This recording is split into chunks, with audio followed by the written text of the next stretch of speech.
로마서 7장 1절에서 6절까지 말씀 한 절씩 교독합니다. 형제들아, 내가 법하는 자들에게 말하노니 너희는 그 법이 사람이 살 동안만 그를 주관하는 줄 알지 못하느냐?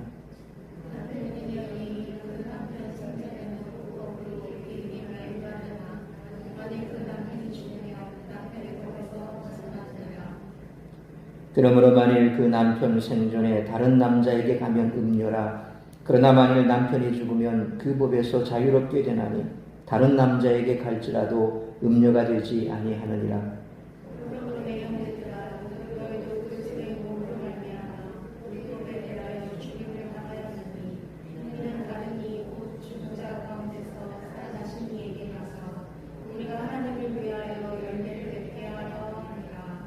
우리가 육신에 있을 때에는 율법으로 말미암는 죄의 종력이 우리 지체 중에 역사하여 우리로 사망을 위하여 열매를 맺게 하였더니 이제는 우리가 얽매였던 것에 대하여 죽었으므로 율법에서 벗어났으니 이러므로 우리가 영의 새로운 것으로 섬길 것이요 율법 조문에 묵은 것으로 아니할지니라.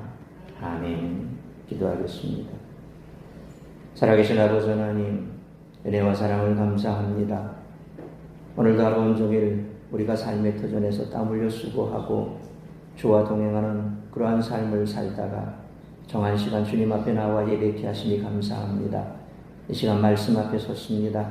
말씀에 집중케 하여 주옵시고 우리가 하루 온종일 우리의 삶 가운데 내 힘으로 내 능력으로 해결하지 못하고 또 나를 힘들게 했던 여러 가지 많은 문제가 있고 어려움이 있다 할지라도 다 주님 앞에 내려놓고 그저 성령의 음성에 귀를 기울일 수 있게 하여 주옵소서. 이 시간 가정마다 다급한 소식고 가지 않게 하여 주옵시고 오직 말씀이 뿌려질 때 우리의 마음밭이 옥토가 되어 30배, 60배, 100배 열매 맺는 말씀 될 수 있도록 은총 내려 주시옵소서. 이 모든 말씀 우리 주 예수 그리스도의 이름으로 기도하옵나이다. 아멘.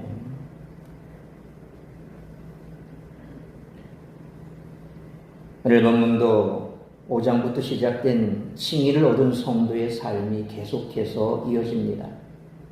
칭의를 얻은 것도 중요하지만 칭의를 얻은 성도로서 어떻게 살아가야 하는지도 중요하기 때문입니다. 사도 바울은 오늘 본문에서 칭의를 얻은 성도가 율법과 어떤 관계에 있는지를 설명하고 있습니다. 특히 남편과 아내가 맺는 관계에 빗대어서 설명을 하고 있습니다. 사실 사도 바울은 남편이 죽으면 그 매임에서 놓이는 여자의 법적 지위에 대해서 논하고 있으나 옛 남편으로 비롯된 율법은 항존하는 법입니다. 그러므로 남편이 율법에서 놓일 수 있는 방편은 단 하나, 여자가 죽는 것입니다. 다시 말하면 우리가 죽어야 율법에서 놓이는 것입니다. 성도에게 죽음을 가져다 주는 것이 예수 그리스도의 십자가입니다. 그리스도의 십자가에서 함께 죽는 것입니다. 사도 바울은 이 같은 비유를 통해 칭의를 얻은 성도에게 더 이상 율법이 적용되지 못함을 설명하고 있습니다. 그러나 바울의 설명은 단지 칭의를 얻은 성도가 율법에서 벗어났다는 것에 그치지 않습니다. 그는 칭의를 얻은 성도가 율법에서 떠나서 더 나은 법으로 향하고 있음을 가르치고 있습니다. 다시 말하면 영의 새로운 것을 언급하는 가운데 십자가에서 예수 그리스도와 함께 장사됨으로 율법의 지배를 떠난 성도가 이제 새로운 법 안으로 들어가게 되었음을 말하고 있습니다. 그런데 앞으로 들어가는 법의 체제가 어떤 것인지도 중요하지만 떠나온 옛법에 대한 이해도 상당히 중요합니다. 옛 것의 의미를 분명하게 알고 있어야 새 것의 의미가 상대적으로 명확히 드러나기 때문입니다. 앞으로 사도 바울은 성령의 법에 대한 논의를 펼칠 것입니다. 그러나 바울은 오늘 본문에서 성령의 법을 논하기에 앞서 먼저 율법을 논합니다. 우리는 그리스도와 연합해 죽음으로써 죄의 세력에서 벗어난 존재입니다. 그러므로 우리는 이제 우리의 지체를 의의 무기로 하나님께 드려야 합니다. 같은 맥락에서 우리는 그리스도와 연합해 죽음으로써 율법의 세력에서 벗어났음으로써 이제는 그리스도께로 가서 성령의 인도를 따라 하나님을 섬겨야 합니다. 이런 놀라운 변화의 핵심 포인트는 우리의 죽음입니다. 갈라디아서 5장 24절에 그리스도 예수의 사람들은 육체와 함께 그 정욕과 탐심을 십자가에 못 박았느니라 라는 말씀처럼 우리의 육체를 욕망과 탐욕과 함께 십자가에 못 박은 것입니다. 하나님의 뜻을 거부하며 욕심을 추구하는 타락한 우리 자신을 없애는 것입니다. 자신의 생각과 말과 행동을 삶의 목표와 방식과 수단을 일상의 활동 영역과 생활 패턴을 완전히 내려놓는 것입니다. 한마디로 죄악된 우리 지체가 죽어 없어지는 것입니다. 우리는 하나님이 죄의 세력을 제거해 주시기를 기대합니다. 하지만 제거되어야 하는 대상은 바로 우리 자신입니다. 남편이 죽어서 아내가 자유로워지는 부부의 예소처럼 우리는 율법이 없어짐으로써 그 세력에서 벗어나게 되기를 바랍니다. 하지만 없어져야 하는 대상은 바로 우리 자신입니다. 왜냐하면 우리의 근본 문제는 외부의 존재가 아니라 바로 우리 안에 있는 우리 자신이기 때문에 그렇습니다. 고린도전서 15장 36절에 어리석은 자여 내가 뿌리는 씨가 죽지 않으면 살아나지 못하겠고 라는 말씀처럼 씨가 죽지 않고서는 생명이 싹을 틔울 수가 없습니다. 우리도 죽어야만 새로운 생명으로 살 수 있습니다. 이러한 죽음은 모든 것을 잃는 끝이 아니라 모든 것을 얻는 시작입니다. 이런 의미에서 죄에 대하여 죽은 사람에게만 희망이 있다는 것입니다. 그리스도인에게는 삶을 영원히 변화시킬 근본적인 변화가 이제 일어났습니다. 오늘 본문에서 바울은 아직 율법에 얽매여 있는 성도들에게 그리스도의 복음을 논증하고 있습니다. 그는 성도가 그리스도의 죽음을 통해 율법에서 벗어나 그리스도 안에서 새로운 삶을 산다고 설명합니다. 다시 말해서 하나님의 은혜가 죄를 상대로 영원한 승리를 거두었음을 선포하고 있습니다. 따라서 이와 같은 오늘 본문의 말씀을 통해 우리들이 깨달아야 할 것은 첫째로 1절로 3절 말씀처럼 율법의 효력은 제한적이라는 것입니다. 바울은 1절 말씀처럼 로마에 있는 성도들을 가리켜 법을 아는 자들이라 그렇게 말하고 있습니다. 여기에서 법은 여호와께서 시내 산에서 모세에게 주신 율법을 의미합니다. 따라서 법을 아는 자들이란 구약 성경을 잘 알고 있는 유대인들, 이들에게 영향을 받은 이방인들을 가리키고 있습니다. 바울은 먼저 법의 일반 원칙에 대해서 말씀합니다.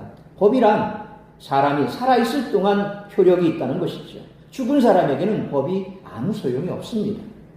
바울은 2절로 3절 말씀처럼 율법의 제한적 효력, 곧 한계성을 설명하기 위해 부부를 예로 들고 있습니다. 결혼한 여인은 남편이 살아있을 동안 다른 남자와 살아서는 안 됩니다. 간음에 해당하기 때문이죠.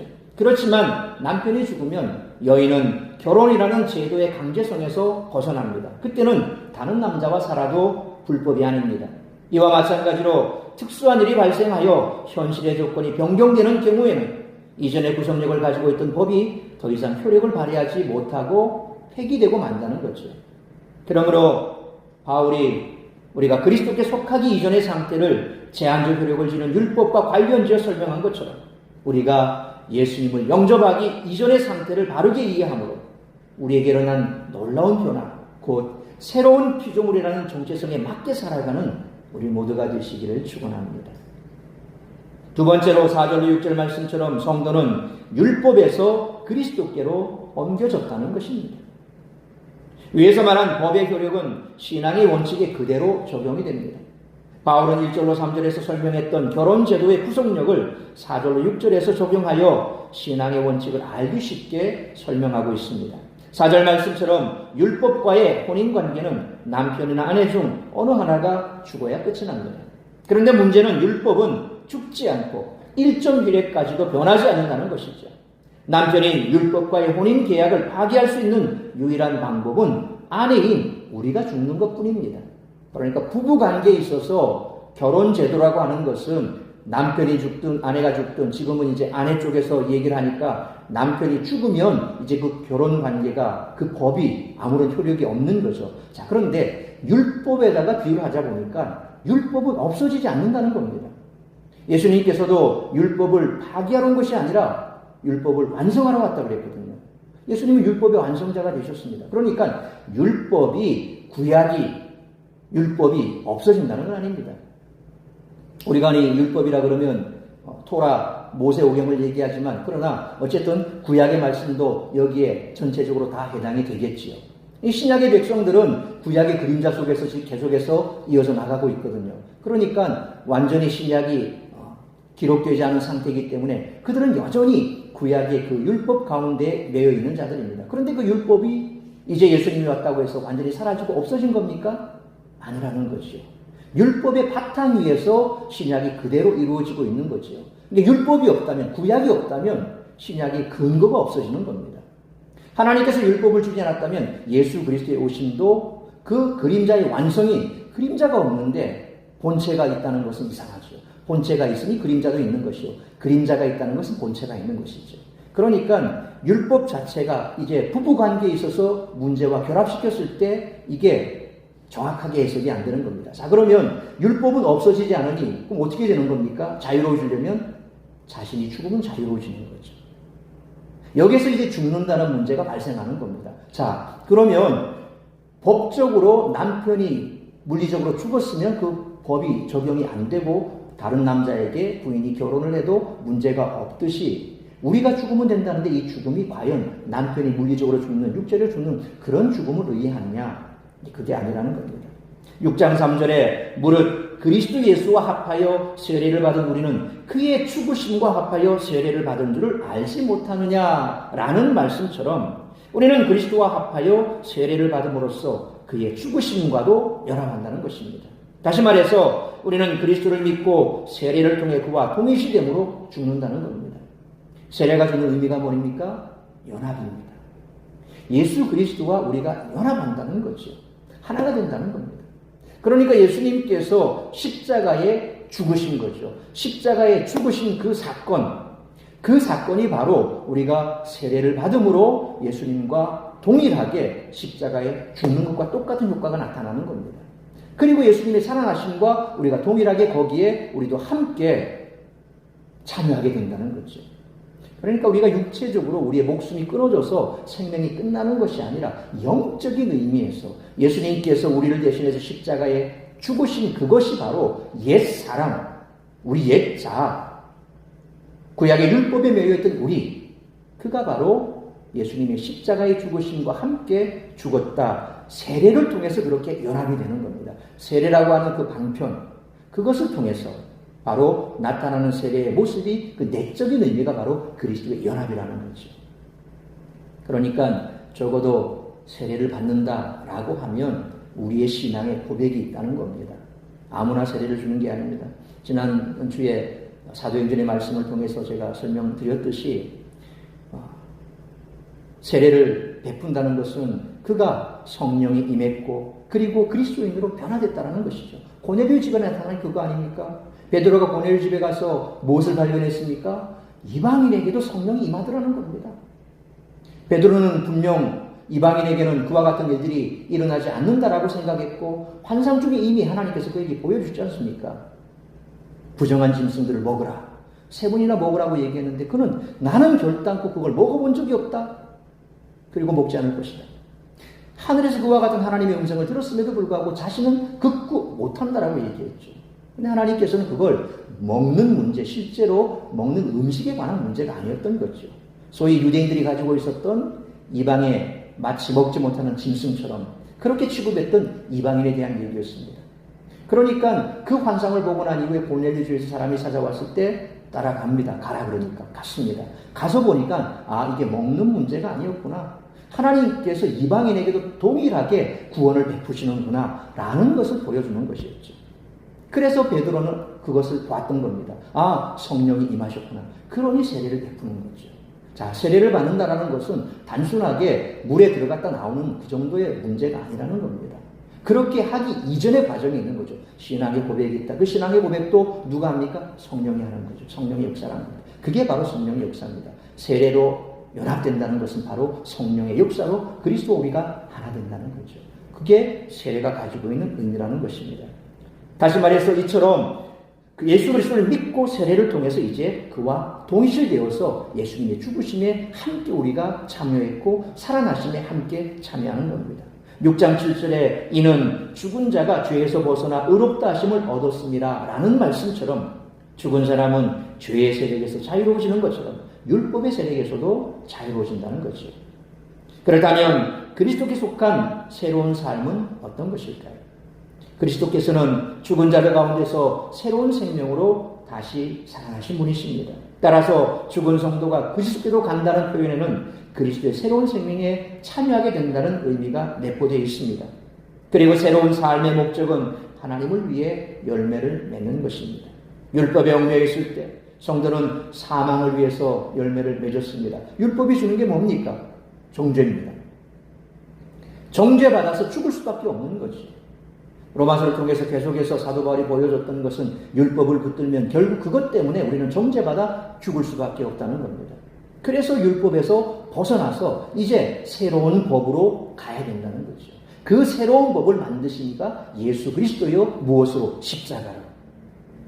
그것을 보여줬던 게 세례고, 세례를 통해서 연합된 자들이 이제 율법으로 가는 우리를 십자가로 끌고 가게 된다는 겁니다. 그것을 성령께서 인도하신다는 거죠. 그리스도와 합하여 죽고 그리스도와 합하여 다시 산 성도는 하나님께 순종하며 살아간다는 것입니다. 바울은 1절로 4절에서 율법과 그리스도를 대조하며 율법에서 그리스도라는 소속의 이동을 설명했습니다. 이제 5절로 6절은 육체와 성령이라는 새로운 모티브를 추가해서 이 둘을 대조하며 육체에서 성령으로 설명을 하고 있습니다. 죄는 사망을 초래합니다. 바울은 이 일을 5절 상반절 말씀처럼 육신과 관련을 시킵니다. 육신이라고 번역된 헬라어 사륵스라고 하는 말은 사람의 살, 이것을 헬라말로 사륵스라고 얘기를 합니다. 또 사람이라는 존재 자체를 또 사륵스라고 얘기하고, 그래서 사륵스가 사람을 가리킬 때는 생로병사 과정을 겪어야만 하는 연약한 사람을 가리키는 중립적 의미로 바로 이 사륵스라고 하는 단어가 사용되었고, 혹은 죄나 악에게 굴중하거나 세상의 유혹에 빠져 자기 욕심을 추구하여 하나님의 뜻을 거역하고 타락한 사람을 가리키는 부정적 의미로도 또 이 사륵스가 사용되기도 하죠. 여기에서 육체, 육신이라고 사용된 이 사륵스라는 단어는 후자에 해당된다고 하겠습니다. 죄나 악에게 굴중하거나 세상의 유혹에 빠져 자기 욕심을 추구하여 하나님의 뜻을 거역하는 타락한 사람, 그 사람을 육신이라고 했습니다. 그 단어가 바로 이 사륵스라고 하는 단어입니다. 성도는 6절 말씀처럼 그리스도를 통해 죽음으로써 그가 얽매여 있었던 율법에서 벗어났습니다. 그래서 성도는 이제 6절 하반절에 율법의 조문에 묵은 것으로가 아니라 영의 새로운 것으로 섬긴다, 그렇게 말합니다. 여기서 율법 조문에 묵은 것으로 라고 하는 말은 낡은 문자로 혹은 낡은 율법으로, 곧 율법이라는 낡은 방식으로 라는 의미고, 영의 새로운 것으로는 새로운 성령으로, 곧 성령이라는 새로운 방식으로 라는 의미가 되죠. 그러니까 율법이라는 낡은 방식에서 성령이라는 새로운 방식으로 우리는 이제 옮겨가게 된 것입니다. 바울은 여기서 율법과 성령을 대조하면서 율법에서 성령으로를 주장하고 있는 것입니다.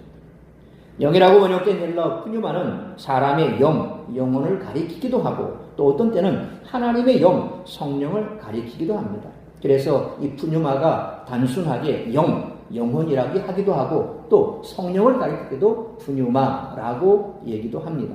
여기에서는 후자, 곧 하나님의 영, 성령을 의미하고 사용되었던 거죠.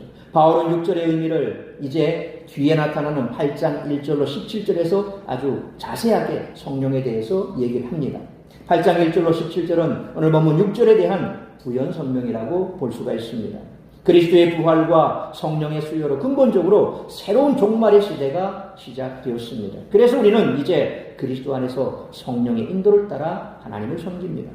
따라서 남편의 죽음으로 아내가 자유를 얻은 것과 같이 예수 그리스도를 믿는 성도들은 그리스도의 죽음을 통해 율법의 구속에서 자유를 얻었습니다. 이제는 그리스도께 속해 생명의 열매를 맺을 수 있게 되었다는 것입니다.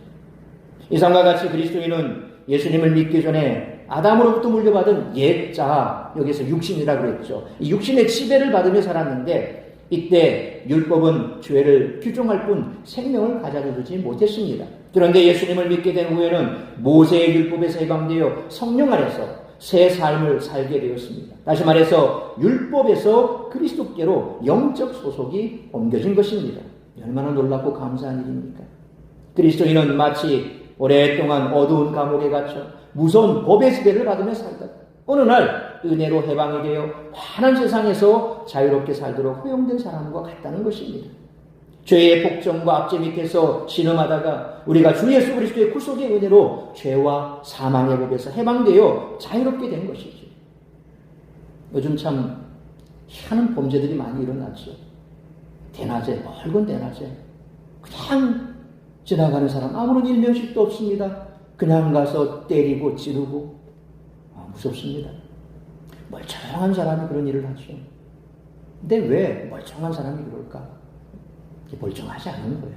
그래서 영혼이 망가진 사람입니다. 적어도 그래도 일반 법적인 규범 아래 사는 사람은 좀 덜하죠. 근데 심각하게 영혼이 피폐하고 심각하게 영혼이 망가진 사람들은 순간순간 자기도 절제가 안 되는 거예요. 절제가. 그래서 그 절제가 안 되는 그 사람들에게 치료하는 방법이 뭡니까? 약물 치료밖에 없는 거예요. 그 약물을 통해서 이 뇌에 들어가는 전달 물질들을 차단시키거나 아니면 또 그런 것들을 억제시키거나 그렇게 돼버리는 겁니다. 그게 다입니다. 근본적으로 사람을 바꿀 수가 없는 거예요. 우리를 창조하신 하나님께서 바꾸셔야 바뀌는 거예요. 어떻게 해요? 예수 그리스도의 십자가의 그 은혜로 우리를 바꿔주는 거예요. 우리의 영혼이 죽었던 우리의 영혼이 살아나는 겁니다. 실상 예수 그리스도 안에 있지 않은 사람들은 따지고 보면 영혼이 다 죽어 있지 않습니까? 영혼이 죽어 있고 육체밖에 없는 거예요. 그러니까 육체만을 위해서 살아가는 겁니다. 물론 그 중에는 그렇지 않은 사람도 있습니다. 왜? 도덕 규범에 따라서 살아가는 사람들. 크리스찬보다 더 순수하게 사는 사람도 있습니다. 그러나 그 영혼은 죽어 있는 겁니다. 결국 멸망의 길로 가는 거죠. 그 가운데 우리를 불러서 하나님께서 우리에게 성령으로 새로운 삶을 주신 거예요. 우리가 우리 자신을 돌아보면 참 내가 예수 믿지 않았으면 어떻게 됐을까? 저도 그런 생각을 자주 해봅니다. 저도 성깔이 대단하거든요. 겪어본 사람은 아시겠지만 제가 곱슬머리고 곱슬머리에다가 뽀드렁니에다가 이 경상도 사투리 뽀드렁니 이게 어릴 때 이빨 제대로 아프다고 안 아픈다고 나는데 이 뽀드렁니가 생기거든요. 곱슬머리에 뽀드렁니. 저도 한 성깔 합니다. 근데 지금 이렇게 목사가 돼서 이렇게 설교를 하고 있는데 가끔씩 저도 그런 생각이에요. 참 그나마 다행이다. 다행이다. 그렇게 안 됐으면 어떻게 됐을까? 세상 사람들 욕할 것도 없습니다. 우리 스스로도 마찬가지거든요. 다 한 성깔들 하잖아요. 우리들 다. 뿔에 따고 없는 사람 어디 있습니까? 다 그냥 찌르면 그냥 칵 소리 지릅니다. 그게 사람이거든요. 그런데 성령께서 그런 순간이라도 우리 자신이 한 번 더 돌아볼 수 있도록 해주시기도 하고 막 하고 나서도 돌아서서 생각하게 하시고 다음에 할 때는 좀 더 시간을 두고 악소리 내도록 그런 것들이 자꾸 쌓이다 보면 이게 바로 성화거든요. 예수 믿는다고 악마표가 바로 천사표 되는 거 아니지 않습니까? 점점 그렇게 예수님을 닮아가는 모습들로 만들어가는 거죠. 우리는 만들어지는 과정이 있거든요. 완성된 제품이 아닙니다. 미완성입니다. 아직까지. 왜? 처음에 그 아담의 모습을 잃어버렸습니다. 첫사람의 모습을 잃어버리고 일부 회복이 됐지만 완전하지는 않는 거예요. 그러니 우리 역시도 남 탓할 건 못 된다는 거죠. 다 우리 속에 그와 같은 죄성들이 남아있기 때문에 그렇습니다. 그런데 이런 우리가 적어도 내 모습 이만큼 된 것도 하나님의 은혜인 거죠. 더 예수님을 닮아가려고 애를 쓰고 있는 우리의 모습이 얼마나 기특합니까? 하나님 그걸 보시는 거예요. 지금 우리의 이 모습, 일마다 때마다 악소리 내고 있는 우리의 모습, 그것까지 하나님 책망하시는 것이 아니라 적어도 그 이후에 계속해서 그리스도 안에서 변화될 것을 하나님은 기대하고 계시고 또 그렇게 만들어 가시고 계신 거죠. 그래서 하나님은 여전히 우리를 귀하다 말씀하시는 거예요. 어린 우리 자녀들 천지를 모르고 집안 어지럽히고 난리치는 거 그거 다 받아주지 않습니까? 철들으면 괜찮겠지. 철들어도 안 되는 사람도 있지만 그래도 철들면 되겠지. 또 안 돼도 또 기대하잖아요. 부모니까 철들면 되겠지. 철들면 되겠지. 그게 하나님께서 우리를 향하신 마음이시거든요. 그러니까 우리가 지금 이 모습 이대로 늘 책망받고 야단맞고 사는 인생이 아니라 하나님께서 기대하고 계신 그 모습으로 조금씩 만들어가기 때문에 우리가 적어도 하나님의 사랑을 계속해서 느낄 수 있는 거고 그게 바로 예수 그리스도 안에서 우리가 새 사람이 됐다는 증거거든요. 하나님께서 율법 안에 얽매여 있는 우리를 이처럼 변화시켜 주셨습니다. 이건 율법이 할 수도 없고 세상이 할 수도 없는 겁니다. 그러므로 율법에 속해 있을 때 우리는 사망의 열매를 맺었을 뿐이지만 하나님께서 이제 우리로 생명의 열매 맺게 하심으로 이 사실에 감격하고 감사하여 매일 기쁨으로 주님께 순종하는 우리 모두가 되시기를 축원합니다. 사랑하는 성도 여러분, 예수님을 믿는 우리는 어떤 존재일까요? 세상 사람들과 비교해 별 다른 것이 없는 존재처럼 보이지 않습니까? 아닙니다. 예수님을 믿는 엄청난 변화를 경험한 자들입니다. 제가 지금까지 설명한 것처럼 우리의 과거의 모습에서 지금 우리의 모습은 바뀌었습니다. 뭐가 바뀌어도 바뀌었습니다. 우리는 그렇게 변화된 사람들입니다. 그 변화를 지금도 경험하고 있지 않습니까? 우리는 하나님의 은혜로 죄와 율법에서 벗어나 이제는 자유롭게 됐습니다. 죄의 권세에 대해서도 승리하여 생명의 열매를 맺게 된 자들입니다. 그러므로 이 사실을 항상 기억하고 풍성한 생명의 열매로 하나님께 영광 돌리는 우리 모두가 되시기를 주님의 이름으로 축원합니다. 기도하겠습니다. 거룩하신 아버지 하나님, 은혜와 사랑을 감사합니다. 오늘 우리에게 이처럼 귀한 말씀 주시고 그 말씀 가운데 우리가 다시 한번 주님의 은혜와 예수 그리스도 안에서 누리게 되는 그 놀라운 하나님의 축복들을 다시 한번 가슴에 새기면서 과거 주님을 알기 전에 우리의 모습은 어떠했는지 다시 한번 돌이켜보면서 이제 예수 그리스도 안에서 의와 생명의 열매를 맺는 하나님의 영광을 위해서 살아가기로 결단하며 날마다 주의 은혜에 감사하고 그 십자가의 사랑 안에서 우리가 더욱더 굳건히 서기를 간절히 빌고 소망합니다. 세상 가운데 남들보다 그렇게 뛰어나지도 아니하고 또 내세울 것도 없지만 하나님의 은혜로 우리를 구원하셨고 그럼에도 불구하고 여전히 과거에 얽매여 살아가고 있다면 다시 한번 우리의 존재를 생각하게 하시고 돌아보게 하시고 이제는 오늘보다는 내일이 또 이달보다는 내년이 그렇게 매일매일 더 그리스도를 닮아가는 우리를 소망하시는 하나님의 그 소망에 부합한 삶을 살아가는 우리 모든 성도들 되게 하여 주옵소서. 그래야므로 우리의 남은 생애가 참으로 하나님께서 기뻐하는 생애가 되고 그로 말미암아 상급 쌓아가는 우리 모든 성도들 될 수 있도록 성령 하나님 역사하여 주시옵소서. 이 모든 말씀 우리 주 예수 그리스도 이름으로 기도하옵나이다. 아멘.